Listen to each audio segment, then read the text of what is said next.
मनोज काका जी, मैं आपसे शुरू कर रहा हूं। ये तो देखिए, अयोध्या के बाद प्रधानमंत्री मोदी यूएई में है, मंदिर का उद्घाटन लोग चर्चा कर रहे हैं, और एक तस्वीर आज इटावा से बड़ी अच्छी नजर आ गई कि अखिलेश यादव, डिंपल यादव ने साथ में पूजा अर्चना की है।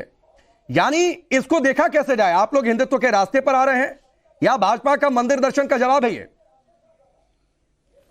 जरा लाइट जलाना। नहीं राकेश जी, मैं समझता हूं कि आपको थोड़ी सी दृष्टि अपनी ठीक करने की जरूरत है। भारतीय जनता पार्टी के दृष्टि से आप नहीं, एक पत्रकार के दृष्टि से सवाल करिए। आप साथी हैं, खूब चीखते चिल्लाते भी हैं, मुझे अच्छा भी लगता है। आप अपने संवाद में बुलाए हैं तो ठीक से। समाजवादी पार्टी का जहां तक आपने सवाल किया, समाजवादी पार्टी संवैधानिक पार्टी है और आपको मैं समझता हूं कि धर्म के साथ साथ धर्म के तो आप मर्मज्ञ लग ही रहे हैं, भक्त के साथ साथ मर्मज्ञता के साथ आप कम से कम संविधान का भी थोड़ा मर्मज्ञता हासिल करिए। और समाजवादी पार्टी एक पंथ निरपेक्ष पार्टी है और राष्ट्रीय अध्यक्ष जी हिंदू हैं, आप तो जानते हैं, यह सर्टिफिकेट आपसे तो लेना नहीं पड़ेगा। और वो जो आस्था है वो आज आपने पहली बार आपने देखा उनको पूजा करते हुए, हम लोग तो जानते हैं कि वो हमेशा से पूजा करते हैं। लेकिन वो जितना अपने भगवान का, अपने आराध्य का सम्मान करते हैं, उतना और दूसरे पंथ और मजहब के भी, किसी आराध्य का, किसी देवता का, किसी और मजहब में भी, जो दुनिया भर में तमाम जो मजहब है, हम सभी लोग उसका भी सम्मान करते हैं। और शंकर को तो आप जानते होंगे देवाधिदेव कहा गया है, गॉड्स ऑफ द गॉड्स कहा गया है। अमीश त्रिपाठी का तो मैं समझता हूं कि मेलुआ वगैरह थोड़ा बहुत आपने पढ़ा होगा, चीखने चिल्लाने के अलावा। तो शंकर भगवान तो घटी शंकर भगवान को तो रामायण, अगर आलोक भाई बताएंगे, रामचरितमानस में मर्यादा पुरुषोत्तम पौराणिक राम ने कहा कि हमारे आराध्य शंकर हैं। तो अब महादेव शंकर का मंदिर बन रहा, आप भी आइए, उसमें समाजवादी घूंट लीजिए, मानवता इंसानियत का लीजिए। और मोदी जी यूएई में गए हैं, एक मुस्लिम देश इतना उनका स्वागत कर रहा है, कितनी अच्छी बात है। और हम एक किस तरह से हम अपने यहाँ मुसलमानों को तिरस्कार और घृणा से देखते हैं, इस पर भी सवाल होना चाहिए। समाजवादी पार्टी हमेशा से अपने धर्म के साथ साथ दूसरे भी धर्मों का पालन और सम्मान करती है, ये आप जानिए। मनोज काका जी, मुझ पर तंज कसने की बजाय अगर सर आप मेरे सवाल की लाइन पर रहे होते तो मुझे थोड़ा सा अच्छा लगता। तंज कसना आपका अधिकार है, आप उस अधिकार का पालन करिए, मुझे उसमें कोई दिक्कत नहीं है। लेकिन राम जी का बुलावा नहीं आया, विधानसभा के अध्यक्ष भी कह रहे हैं तो भी नहीं जा रहे हैं। मैंने एक पहले भी सवाल पूछा था कि यह बुलावा 24 चुनाव के बाद आएगा कि पहले आएगा, इसका भी जवाब अभी तक किसी सपा प्रवक्ता ने नहीं दिया। सवाल था कि क्या ये भाजपा के मंदिर दर्शन की काट है, वो भी आप नहीं बोल रहे हैं। खैर ठीक है, आपका तंज मुझे कबूल है, मुझे उसमें कोई दिक्कत नहीं है। लेकिन अगर मेरे सवाल का जवाब मिला होता तो मुझे ज्यादा खुशी होती। राकेश भाई राकेश जी, भाजपा कौन दर्शन कराएगी जो मर्यादा पुरुषोत्तम के किसी आदर्श को नहीं मानती है। आज इस देश में किसानों पर, अन्नदाताओं पर गोली चलाई जा रही है, उन पर बर्बरता से आंसू गैस के गोले, उस भाजपा से कौन सीखेगा? जो भाजपा न नर का जो न नर के किसी मर्यादा का पालन करती है, न नारी के किसी मर्यादा का पालन करती है। जो भाजपा, जिस भाजपा में देश भर के जितने दुराचारी हैं, चाहे वो राम रहीम हो, चाहे आसाराम हो, चाहे नित्यानंद हो, सारे भाजपा समर्थित लोग हैं। उस भाजपा से ये देश क्या सीखेगा? मर्यादा पुरुषोत्तम राम को हम द्वापर त्रेता से लोग मानते आए हैं, कोई आज राम थोड़े आए हैं। आपको पढ़ना, आप साकेत नहीं पढ़े हैं क्या? मैथिली शरण गुप्त का आलोक भाई पढ़े होंगे, आपको बताएं। आप सिर्फ मर्यादा पुरुषोत्तम राम के रामचरितमानस, कबीर के राम को पढ़े हो कि नहीं? आप हम में, तुम में, खड़क हम में, घट घट व्यापी राम है, इसको पढ़े, इसको भी पढ़ने की जरूरत है। अब उन लोगों से हम लोग क्या पढ़ेंगे जो गुरु नानक को, जो सोचिए, जो गुरु नानक को, कबीर को एक ही सदी का बताते हैं। 500 साल का अंतर, ठीक है, 500 साल का अंतर है। गुरु नानक कब थे, बुद्ध कब थे, कबीर कब थे, और सबको मोदी जी बताते हैं कि एक साथ थे। ये जिन लोगों को इतिहास, आरएसएस नागपुरिया इतिहास से पढ़ेंगे तो आप ज्यादा ज्ञान नहीं दे पाएंगे। राम के हम अनन्य भक्त हैं, थे और रहेंगे, लेकिन उनके मर्यादा का भी अनुसरण करेंगे। हम ऐसा थोड़ा है कि दलितों पिछड़ों के नायक कर्पूरी ठाकुर को भारत रत्न देंगे और जब पिछड़े अपने हक मांगेंगे तो उस पर बर्बरता से लाठियां चलाएंगे। ठीक है सर। जो लोग गुलाम, आलोक जी, आप लोग करते हो, जो लोग तानाशाह, आप लोग आरएसएस नागपुर का इतिहास इस देश को पढ़वा रहे हैं, कथनी करनी में अंतर है, ये कह रहे हैं मनोज काका जी।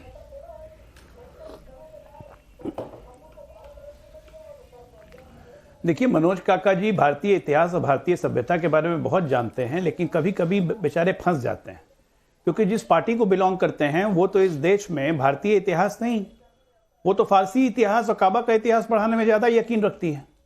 बहुत अच्छी बात है, भगवान शिव का मंदिर बन रहा है, शिव किसी दल के नहीं है जिस तरह राम किसी दल के नहीं है। अब इन्होंने चुन लिया है कि राम मंदिर नहीं जाना है क्योंकि राम भाजपा के हैं, तो इसमें हमारी कोई दिक्कत नहीं है, ये हमारी परेशानी नहीं है, ये इनकी मानसिक दशा को दर्शाता है।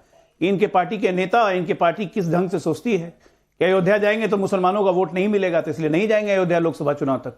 कर दे दीजिए इनको मुसलमानों का वोट ज्यादा प्यारा है, राम लल्ला के दर्शन प्यारे नहीं है। खैर वो इनकी इच्छा, प्रभु इनकी इच्छा रखे इनके पास। आज सबसे बड़ी बात है, देखिए जब प्रधानमंत्री जी हमारे दुबई जा रहे हैं, ये 7वां विजिट है उनका। 9.5 साल ऑफिस में, 9.25 साल हो गए उनको ज्वाइन करने के बाद, एक प्रधानमंत्री के रूप में उनका 7वां विजिट है। इसी से समझिए कि भारत अपने रिश्तों को दुबई के साथ और यूएई के साथ कितने मजबूती के साथ आगे ले जा रहा है। एक भारतीय प्रधानमंत्री को रिसीव करने के लिए दुबई के अमीर बिन जायद साहब, उनको प्रेसिडेंट एयरपोर्ट पे आए, ये हमारे भारत के लिए कितने सम्मान की बात है।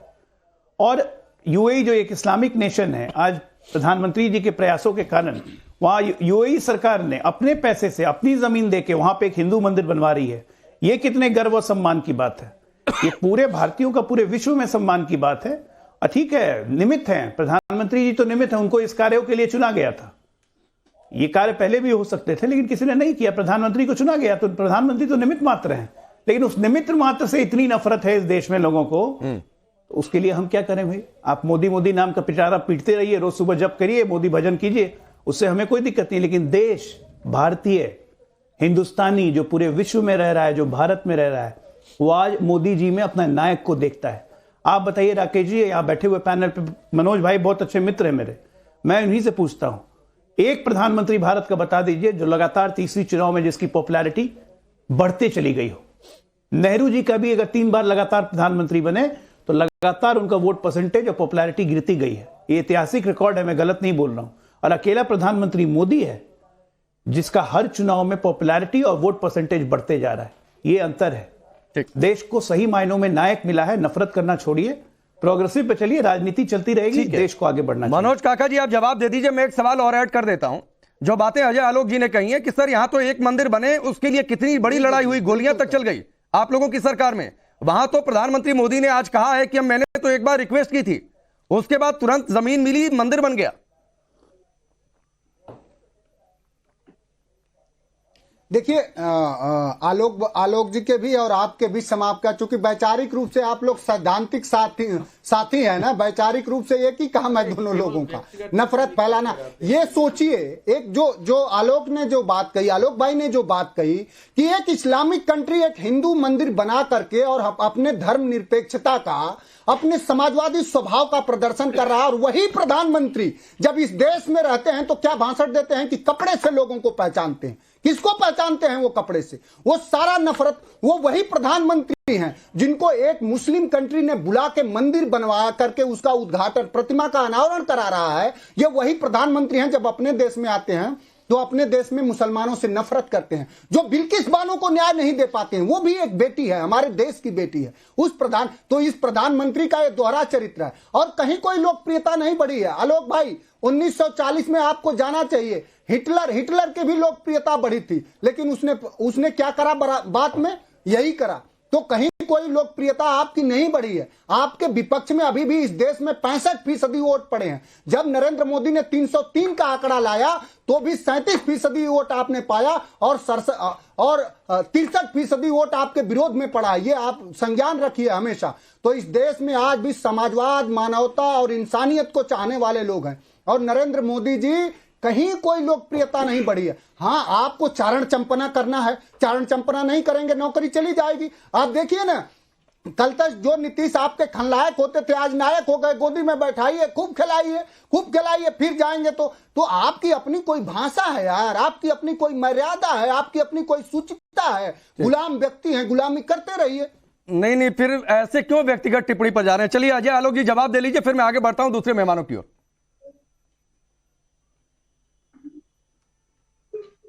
नहीं, मैं कुंठित और निराश व्यक्तियों की टिप्पणी से मैं आहत नहीं होता हूं। मैं छोड़ देता हूं कि चलो प्रभु इनको माफ करना, अभी ऐसे ही बोलेंगे अभी। अब ये अभी चलता रहेगा, मई तक ऐसे ही बोलेंगे, मई के बाद बेचारे 3 महीने के लिए गायब हो जाएंगे, फिर प्रकट होके आएंगे नए अवतार में।